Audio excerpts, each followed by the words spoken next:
What's up, everyone? What do you see here? It's a FUYU Persimmon. This is a non-astringent variety. I found it finally. I went to a few places. Price was incredibly high, about 220, 170. Then I found this on Facebook Marketplace for 95 bucks. So far, looks alright. Pretty decent. Once I pot it up, should take off. However, a little bit of snap from the weather. I'll prune that back. And should be alright. Quite a few fruits in there. Some there. But it means nothing, guys. The fruits mean nothing because I had a bunch of fruit on those and Melbourne weather took them off from me. So it's a tough one. And I'm running out of space and I keep buying plants. Do I know when to stop? We found this, so let's get started now. I'm going to get a mat, guys, so I don't make a mess and lose soil. Give me a sec.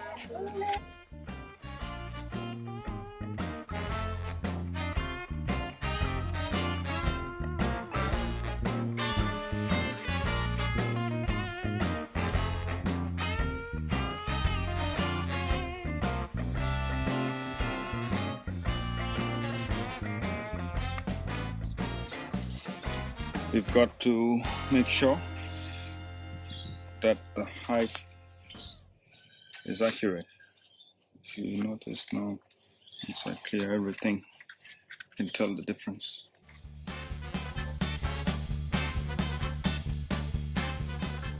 Alright, give this a good tuck so it doesn't fall apart when we lift the pot. There's no point in doing this and then everything falls apart.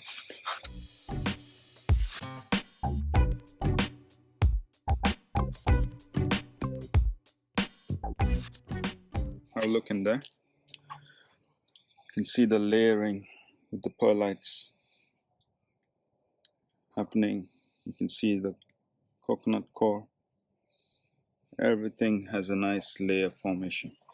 Why do we put charcoal before putting the plant?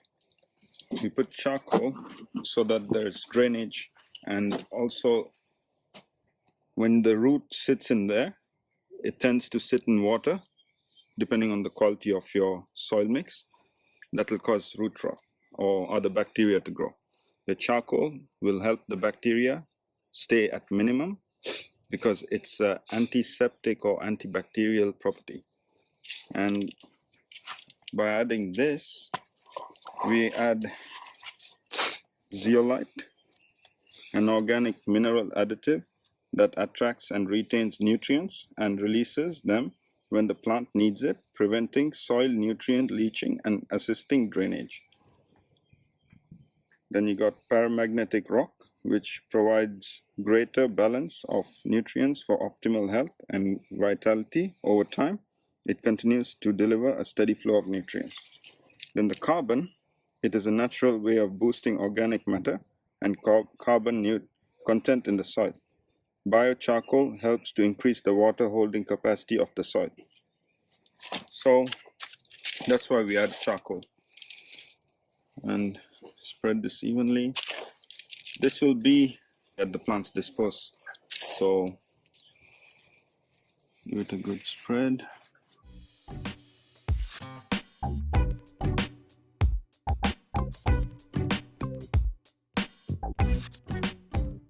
So lasagna, guys. Everything is layered with the straw, the soil, the perlite, the cocoa. Now we bring the plant without the pot, guys.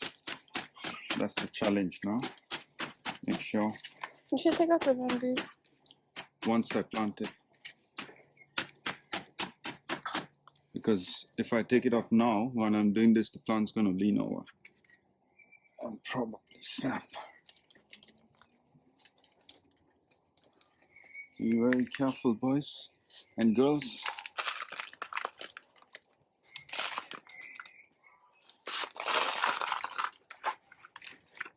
There you go. As you can see, got a nice root system forming. Place that in.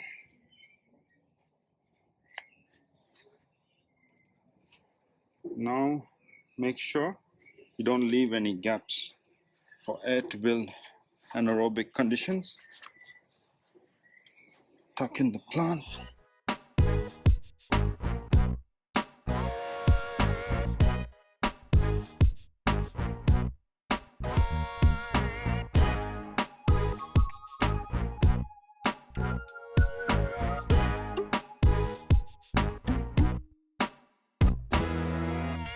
If you notice some of the roots being exposed on the top here, that's actually good because the air is going to prune these roots, which will promote the bottom end to start shooting out new roots.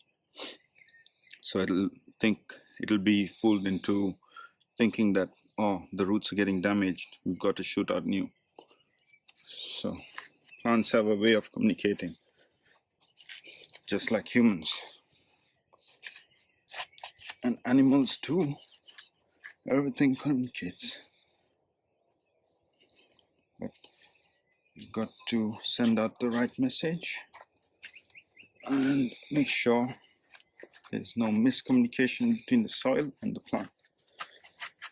Our major goal here is to build a fungi called mycorrhizal fungi, and I'm going to be watering most of the plants using that so that they will get the communication started.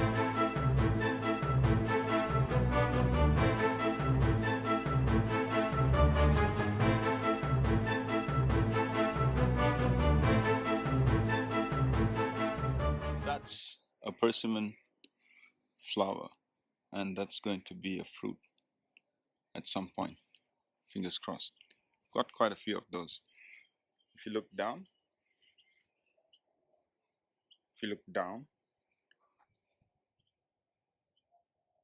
we're done. I've finished filling it up. The color is fine. Now we've got to take this off so that they don't strangle the plant, even though some are loose. If you notice here, go in closer here, not this one, this one. You see how tight that is? And then even up here. So that's going to stop the flow.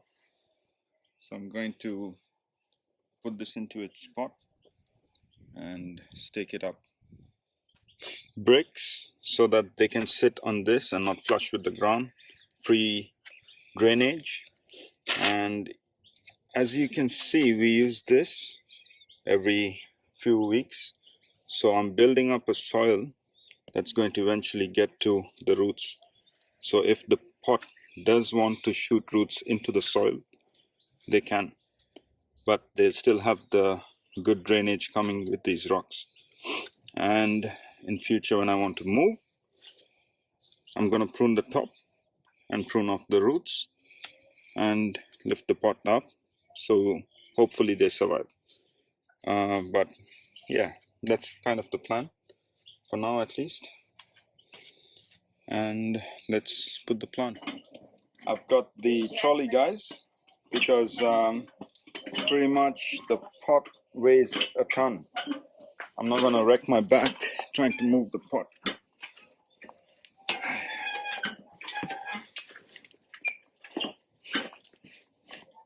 All right. Hopefully this works out okay. Got the pot on it. Try not to wreck the plant. It's not the most ideal location, However, we haven't got much space. So.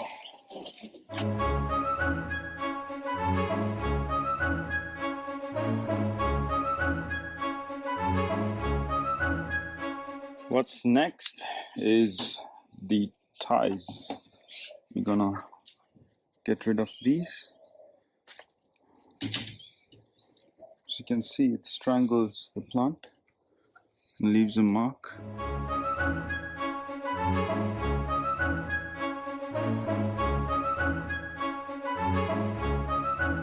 We've got the stake here, which is going to the back, and we're gonna pull this back and tie it. I don't want to stake it in too close to the root ball, so I'm going somewhere a bit further away.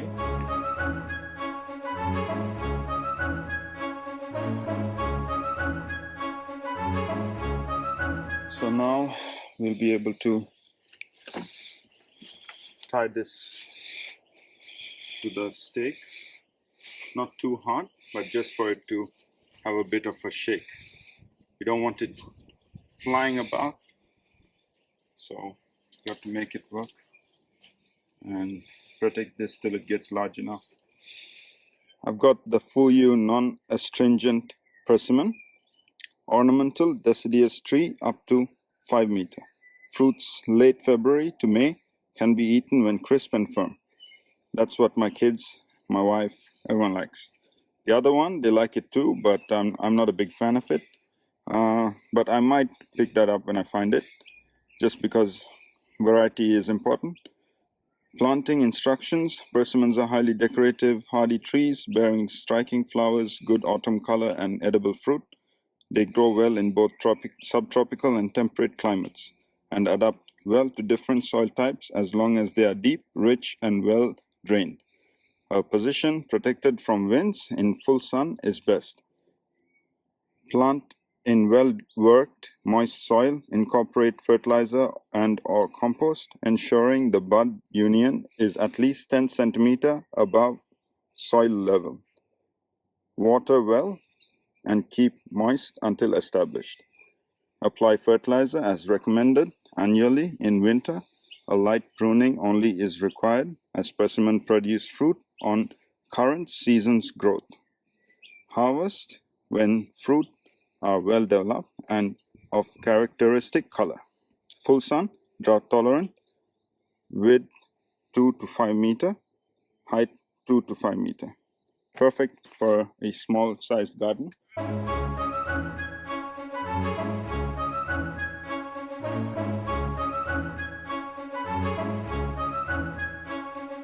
That's it, guys. We've done most of the job. Just take the rest of these off.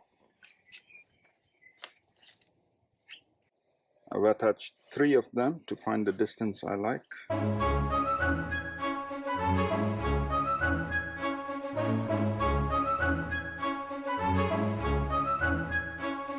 Now this gives the plant enough moving space and spring effect. So even if it's wobbly, it stays in its place. I'll probably put one up there.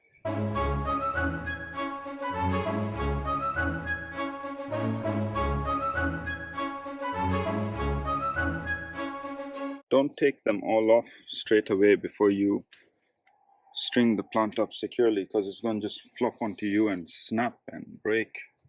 It's not really safe. I've left this stick here untied but secure, so it's an extra spine.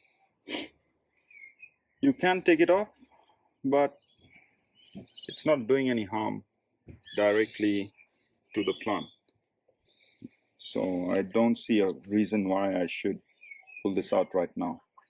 I'd prefer letting it establish and getting stronger from here, and then I'd probably take it off.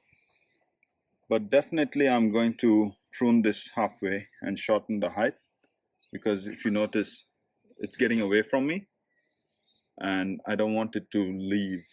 I want it to stay, and I'm going to mark out or air layer somewhere around here. I'll do a separate video on air layering. So I just recently, in fact, I received the package today. That's the grafting toolkit. I received it this afternoon. So I'll be doing some grafting videos soon for beginners, including myself. So if anyone wants to follow me for some grafting tips and learn with me, that'd be cool. And now I'm going to prune this plant a little, give it a new start, take off any dying bits. I'll be back with the pruner. Some pruning time. Let's have a look. Got broken snap piece here. Make sure it's clean. Was this clean, Dahlia? We've got some items here before we do the pruning. Something to sharpen the scissors and oil it, and antiseptic alcohol for rubbing. We're gonna disinfect. That's crucial. You don't want any old residue of plant material infecting your new plant. So first, I'm gonna sharpen that.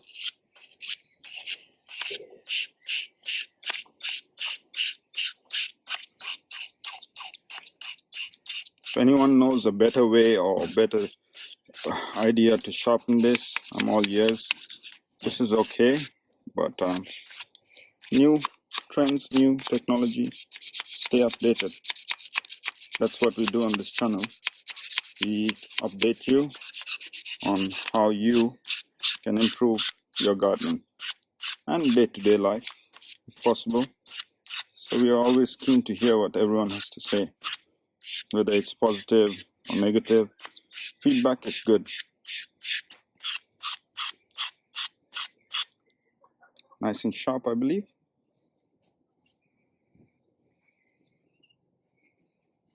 Give it a wipe.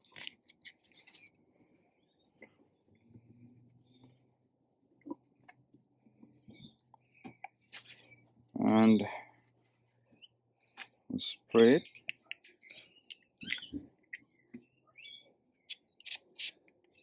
Before I put the oil.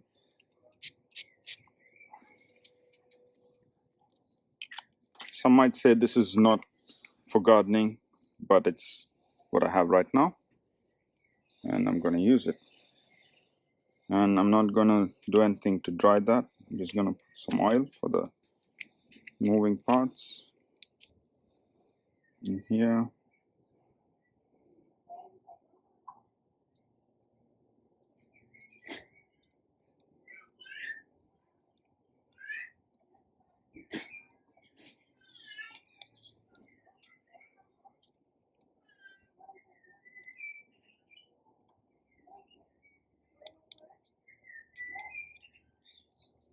That's it.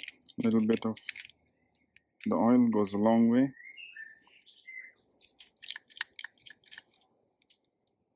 We have something in here which we can use to clean the brush.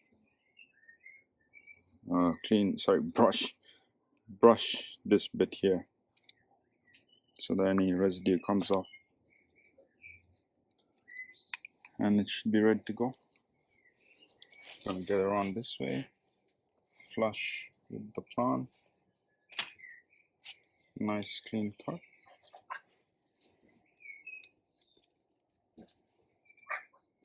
There you go.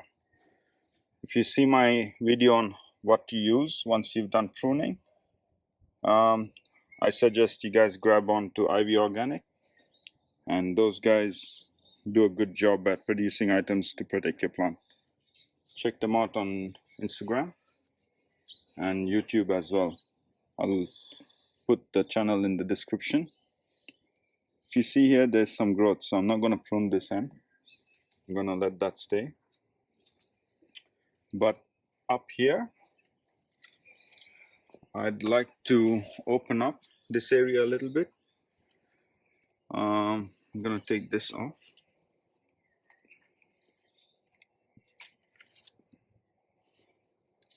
And here.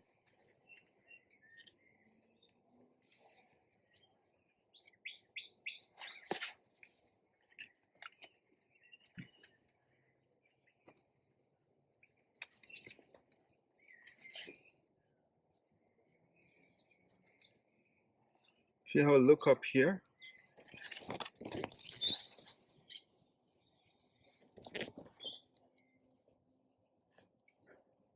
we need to make sure it's nice and clean. Do some pruning at the tips just to promote some new growth on spots that are turning black. But as you can see, this area has been bruised. Over here it's gone brown, and we have a fruit here. So I'm not going to prune here, because then the energy that's supposed to go here is going to go into developing new growth, and that won't work. So here we've got fruit too, so it wouldn't make too much sense. Here as well, this is already doing its thing. New fruits here, fruits here, fruit, and we have no fruit here. So this one, there's no fruit, and since this is going towards the fence, I'm gonna take this back a little.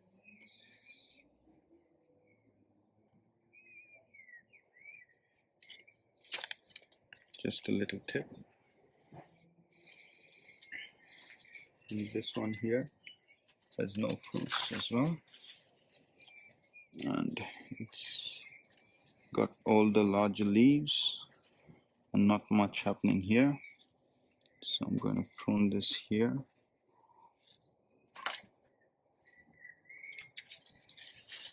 And I'm going to angle it up like that.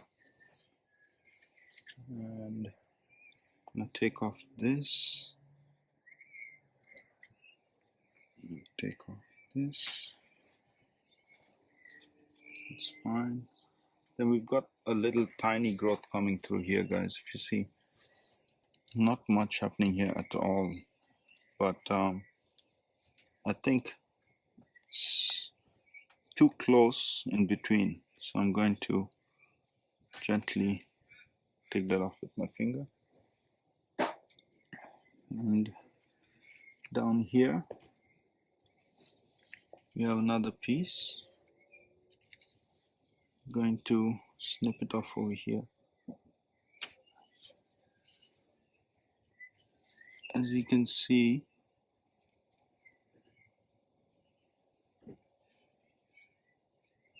there's a little brown piece right there, and that's a dieback from frostbite. So I'm gonna take this one down here. I'm gonna completely take it off. I don't think, maybe I'll just prune that here as well. So if it does want to shoot, it'll put out some new growth there. The rest on the plant looks okay, and here you can see they've done previously a graft which failed, and they've done one here. So on this plant there isn't much to prune right now because of the fruiting. I don't want to force the plant to go into producing new foliage. And here as well, there's up here. Yeah, I'm not going to do too much pruning on this. Let it take its time settling in. We'll get back to this one. Yeah, that's about it for this. So we have some new flush of growth coming from here and from here. So not much to do on this just about now, because I'm not sure what's going to fruit and what's not, and I'm really not sure how this plant reacts. It's my first time with a persimmon. I know how citrus behaves, I know how avocado behaves, but this is still new. So I don't want to cut too much and then it's going to start dying, and the dieback is a risk because anytime it's fruiting, when you have dieback, you might not be able to stop the dieback, so it's going to kill your plant. We don't want to let it go that far. So I'll do my best to maintain this plant here.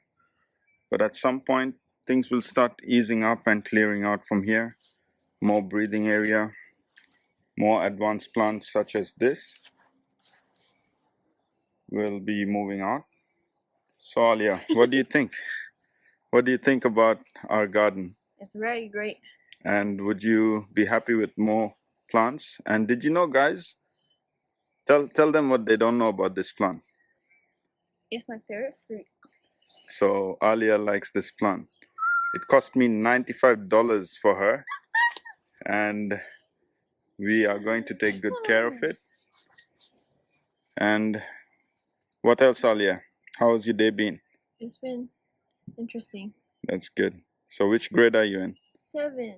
Great. So she's growing into the world and growing into the world of horticulture, gardening. So we'll see who she becomes in the end. There's a video on the avocado, guys. You can go and watch that as well. The adrenal. Put this mat back on the neck, and this will help the water from not washing away from around the neck, especially in the beginning of this plant's life. We don't want that. We want it to have moisture holding capacity and develop well. I've got a packet of mycobiome or mycobiome, arbuscular mycorrhizal fungi inoculant. Forms a symbiotic association with plant roots, increasing root biomass, improving nutrient availability, enhancing plant health and vigor, and maximizing yield potential, full stop. Improves tolerance to disease, drought, and transplant shock, reduces water and fertilizer use. So ingredients includes 4 species of arbuscular endomycorrhizal fungi, Glomus mosaic, Glomus aggregatum, Glomus intradicis, Glomus ethnicatum, 286 Propagulus per gram. So that's by Southern No-Till. I believe in no-till because we are building the soil, and I can't do that in a pot unless, I can do it in a pot because that's all you're doing. You're planting it and just letting it live. You're not disturbing you're not tilling. So it's pretty much a no-till garden, but in pots, if you get what I mean. So that's what we're trying to aim for. Got some here. That's what it looks like. I'm going to sprinkle some around the pot and then water it in.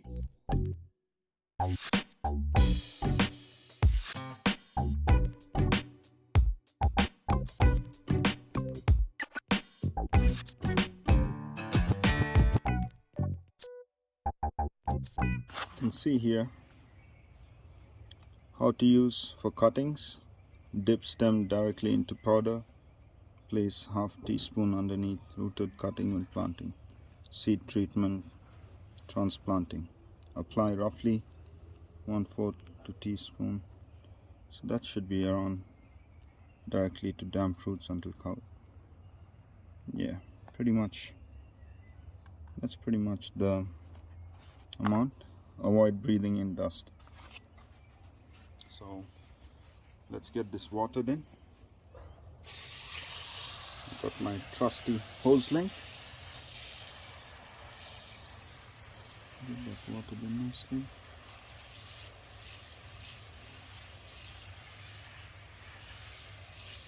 And as you can see, the mat is preventing loss around the roots, and that's what we need right now for the plant to be able to settle in.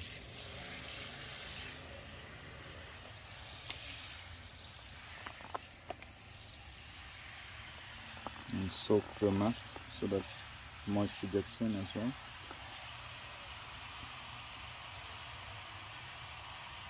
I want to saturate the pot well, so I'm going to deep water this.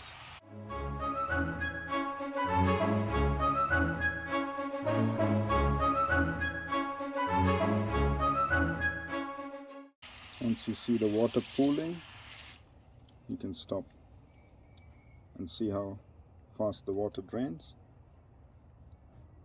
Then you'll know whether your soil is ready and well draining or not. Majority of the water is drained away. You can feel here.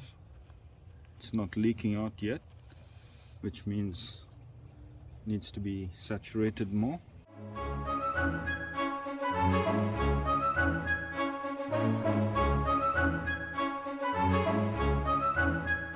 Say bye, guys. Bye. And that's it. That's it from us. Peace. Have a nice day. Stay safe, guys. And I'll see you on the next one. Cheers.